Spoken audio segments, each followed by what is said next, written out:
Vamos a dar la bienvenida a Mauro Andino, como decíamos, el abogado, docente y analista político.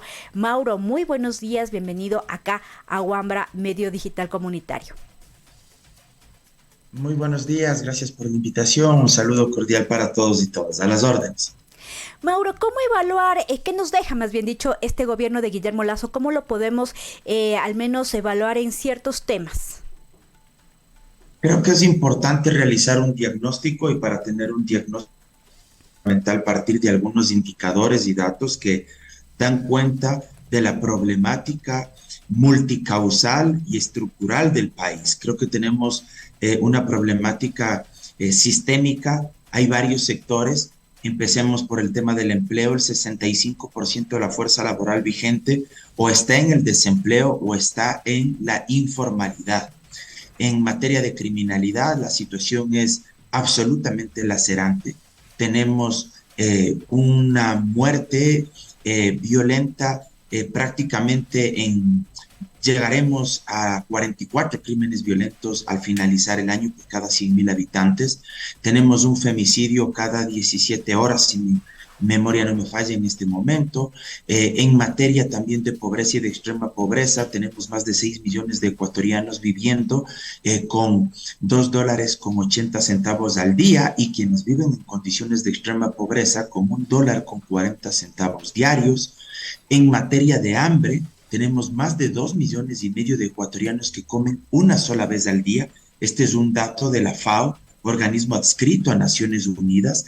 En materia de migración, cerca de 200.000 personas han migrado de manera informal o se han ido del país, muchas de ellas intentando cruzar la selva del Darién, algunas lográndolo, otras perdiendo su vida incluso o perdiendo la vida de familiares en este terrible y horroroso trayecto que les toca transitar. Es decir, hay una situación profundamente compleja.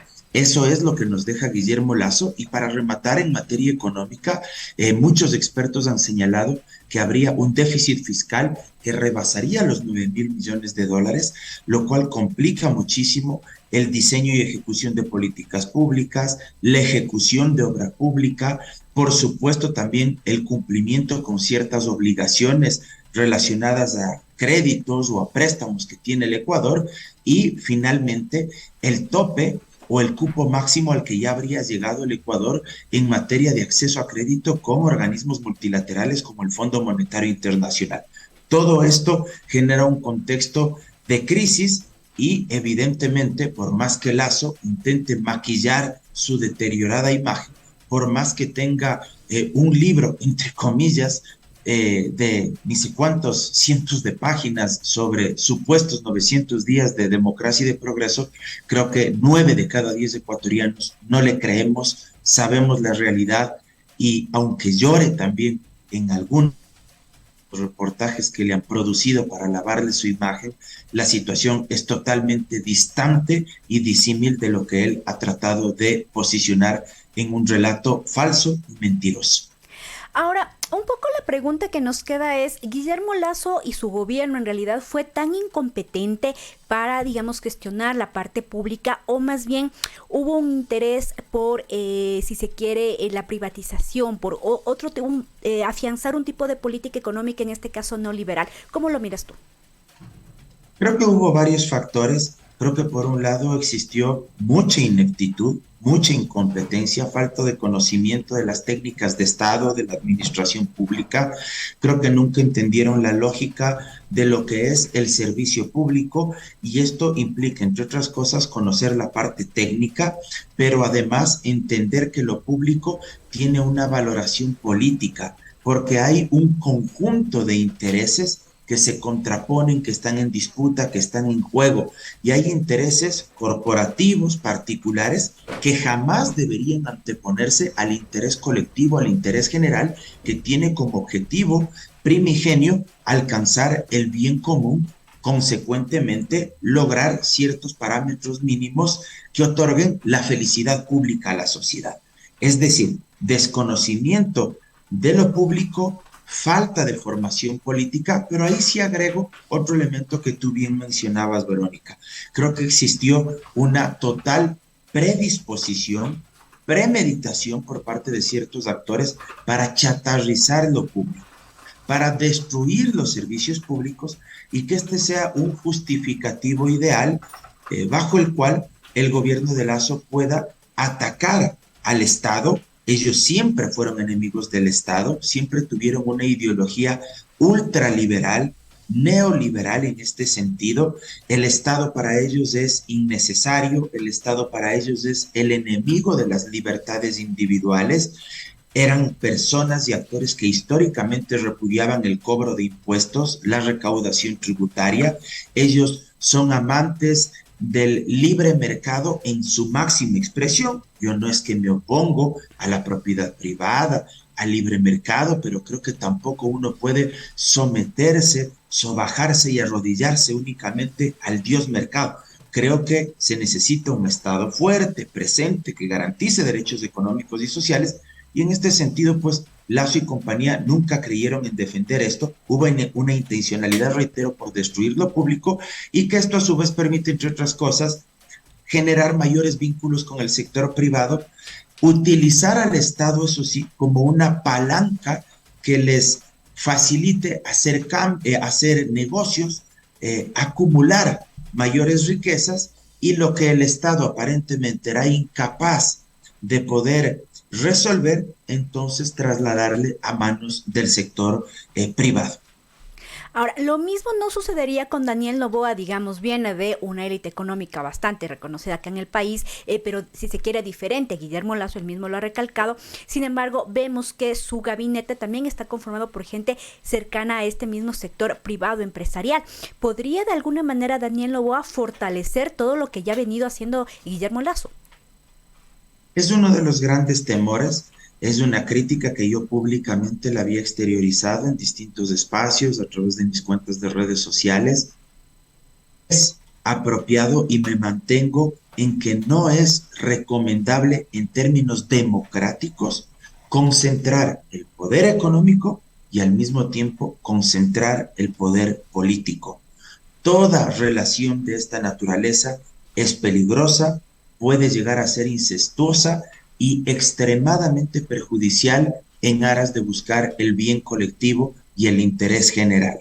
Porque es muy difícil que quien ostenta y tiene el mayor poder económico al mismo tiempo tenga en sus manos la posibilidad de definir la política económica de ese país, decidir qué tipo de impuestos se graban, por ejemplo, a los grupos económicos, porque hay que recordar que es el presidente de la República quien tiene, entre otras materias y entre otras atribuciones, la competencia para enviar las iniciativas legislativas en el campo tributario, en materia fiscal. De hecho, creo que ahí van a existir uno de los primeros cortes o parteaguas a nivel político e ideológico para saber hacia dónde mismo apunta el nuevo gobierno.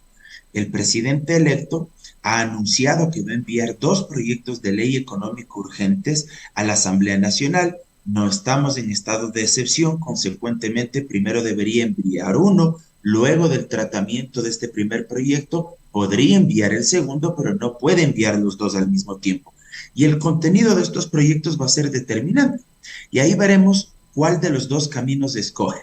Si un camino similar al de Lasso, donde se intente nuevamente colocar todo el peso de la crisis en las espaldas de la clase media y sobre todo de los sectores populares, como ya algunos le piden, que para tapar el déficit fiscal, por ejemplo, aumente el IVA, lo cual es un impuesto regresivo que afecta a todos los sectores, principalmente a los que menos tienen, o de otra parte, quienes creemos que la política fiscal en nuestro país debe dar cumplimiento a lo que la Constitución prevé.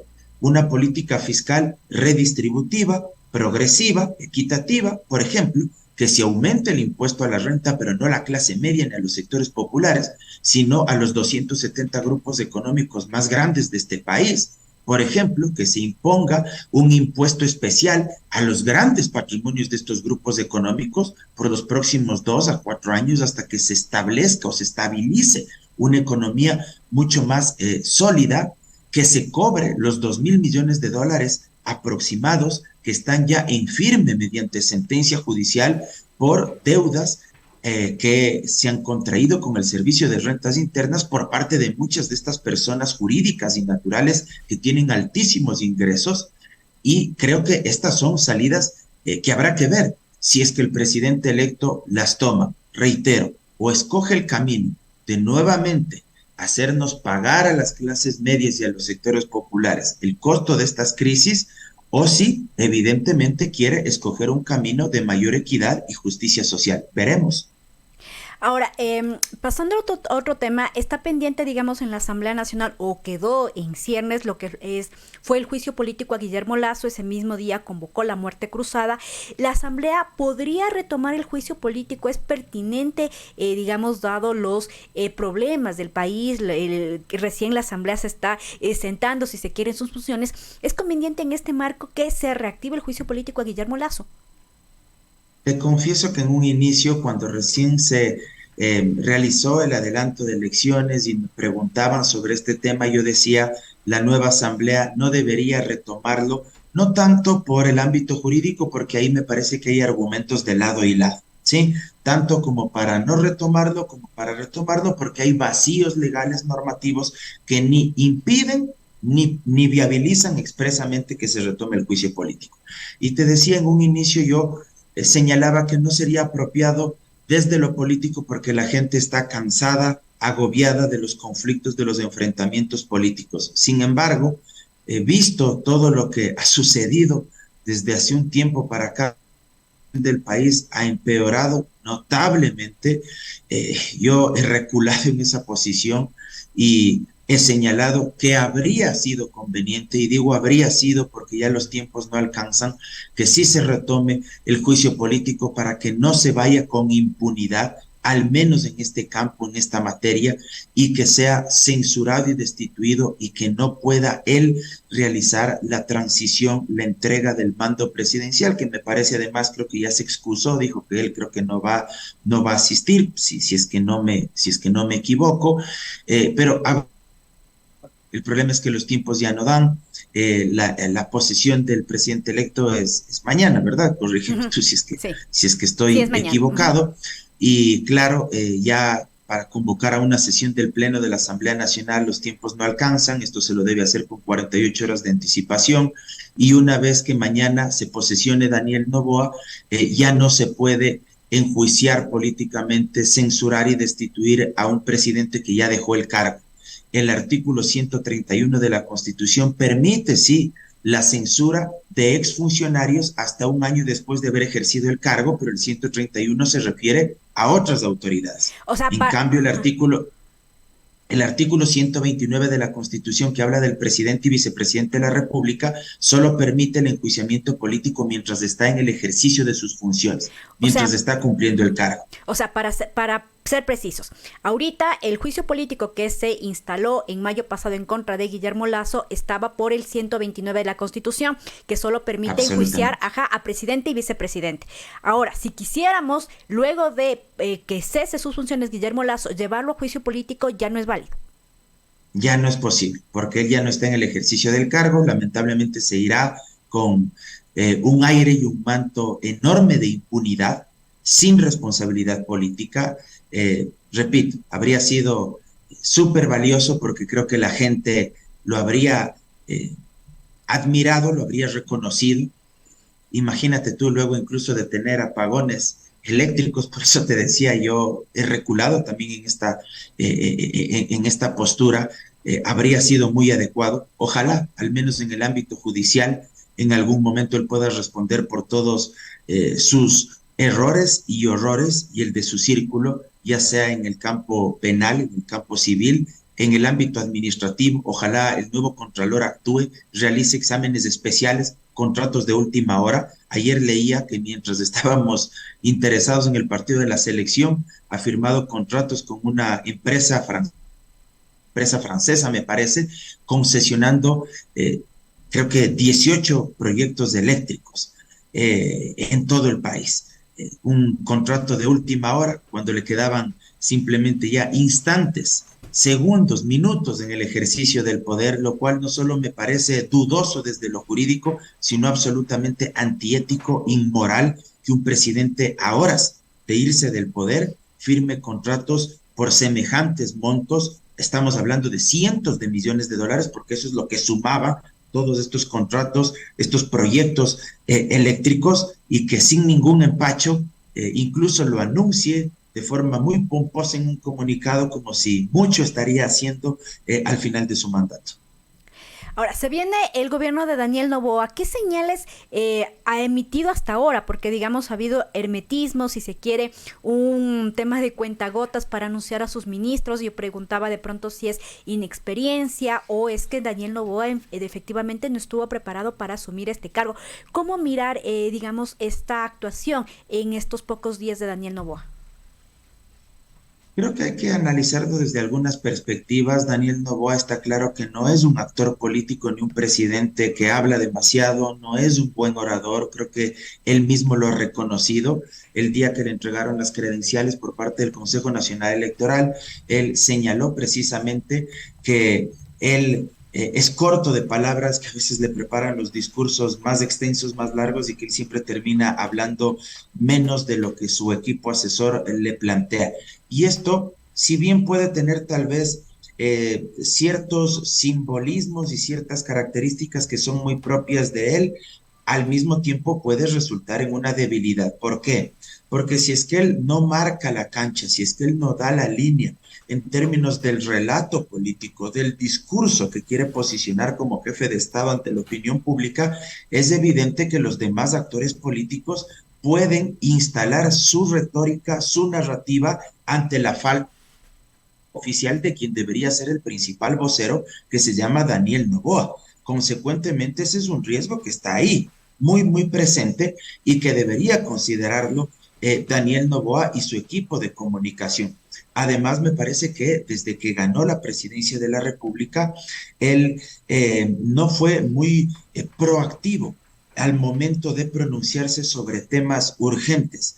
Hablaba yo hace un momento sobre el estiaje, los racionamientos del fluido eléctrico. Prácticamente no se pronunció, no ha mencionado con claridad cómo va a enfrentar el fenómeno del Niño, qué es lo que ha venido preparando, qué es lo que va a hacer para evitar esta crisis. No ha sido del todo preciso para señalar qué es lo que va a hacer en materia tributaria. Solo a cuentagotas ha dicho que va a eliminar impuestos, pero no ha dicho de forma precisa qué tipo de impuestos, qué tipo de incentivos. Si elimina impuestos, ¿qué va a exigir a la contraparte? Si elimina impuestos, por ejemplo, a las grandes empresas o corporaciones, bueno, algo que siempre o históricamente se ha hecho, disque, entre comillas, para fomentar la inversión privada y que generen más fuentes de empleo, pero es una receta repetitiva que en la práctica no ha tenido un retorno justificado por parte de esos grandes sectores y élites empresariales. Fíjate tú que nuevamente, acotando el tema de los racionamientos eléctricos, salió ante la opinión pública que tenían exenciones o subsidios, para ser más precisos, para pagar el costo del kilovatio hora, me parece que en promedio 9 centavos de dólar el kilovatio hora, cuando tú, yo y muchos ciudadanos de este país podemos llegar a pagar incluso en promedio 60 centavos o más el kilovatio hora. Bueno, si tenían esas ventajas, ¿cuántos empleos generaron? O si se les va a volver a dar este tipo de estímulos, entre comillas, ¿cuál es el compromiso? Contraparte, porque si no, no estamos hablando de estímulos, sino que estamos hablando de prebendas, estado prebendario y de privilegios que históricamente lo que han hecho es sostener a estas élites rentistas que, repito, el Estado les es muy placentero cuando les otorga estas ventajas, pero el Estado se vuelve su enemigo cuando se apela a la justicia social. Creo que el presidente Noboa tiene que aclarar estos temas, debe tener una vocería mucho más explícita, más precisa, y también creo que debe conformar su gabinete con gente. No me opongo a que sea gente joven, tú y yo me parece que aún estamos dentro de estos márgenes. Mal haría yo en denostar a la gente de nuestra generación. Importante que tengan espacios en la administración pública más allá de su visión ideológica, un desafío enorme también, pero creo que en un contexto de tanta crisis económica, social, política, institucional, también se necesita equilibrio y requiere ciertos actores que le den precisamente ese balance a la juventud, a los bríos, a la energía pero también ciertas capacidades sobre el conocimiento del Estado y sobre la cotidianidad del ejercicio del poder y las relaciones políticas y sociales que hay que administrar y procesar. Y ya de manera final y bastante rápida también, ¿qué decir de este acuerdo de gobernabilidad aparente entre el Partido Social Cristiano, la Revolución Ciudadana y la bancada de gobierno? Creo que no hay que satanizar los acuerdos mientras éstas sean públicos y transparentes. Creo que estamos a medias en este camino. Por un lado, ha sido público que acordaron para destrabar la designación de autoridades. Eso a mí me pareció importante. Habría sido terrible que desde la sesión número 1 no exista un acuerdo y no tengan los votos para designar autoridades y que tengamos una sesión casi que ad infinitum de horas, donde la gente, la ciudadanía no habría sabido quién mismo iba a presidir la asamblea y las distintas comisiones. Eso habría dado una pésima imagen a la Asamblea Nacional y habría dado margen para que se especule que existieron negociaciones, tratos indecorosos debajo de la mesa para conseguir los votos y poder designar autoridades. Ese primer punto se logró, pero ahora falta lo de fondo, lo medular, que es definir cuáles son los temas de la agenda legislativa en la que van a trabajar en conjunto, o que de plano nos digan que el acuerdo únicamente pasaba por designar a las autoridades de la Asamblea y que en materia legislativa cada uno jugará con sus propias cartas. Si es que eso es así, me parece que también es importante decirlo. Es decir, cada uno va a apostar a sus iniciativas legislativas, cada uno va a apostar a su propia agenda fiscalizadora, pero hay que decirlo, la opacidad en política, la opacidad en momentos de crisis, lo único que abona es a generar mayores niveles de desconfianza, peor todavía en un escenario donde la gente denosta de las instituciones, denosta de los políticos y denosta incluso, y esto es lo más grave, de la propia democracia. Maura, muchísimas gracias por esta entrevista y bueno, veremos qué pasa el día de mañana con el cambio de mano. Muy buen día. No, muchas gracias a ti, Vero, y siempre a las órdenes. Abrazo enorme.